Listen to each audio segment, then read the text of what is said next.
Enquanto muita gente reclama da pia cheia, eu aprendi a agradecer. Cada prato sujo aqui conta uma história.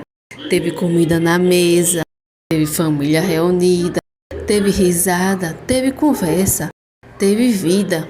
Às vezes a gente só olha e só vê trabalho, mas eu vejo cuidado, vejo esforço, vejo amor nos detalhes, porque quem lava também serve, quem cuida também constrói.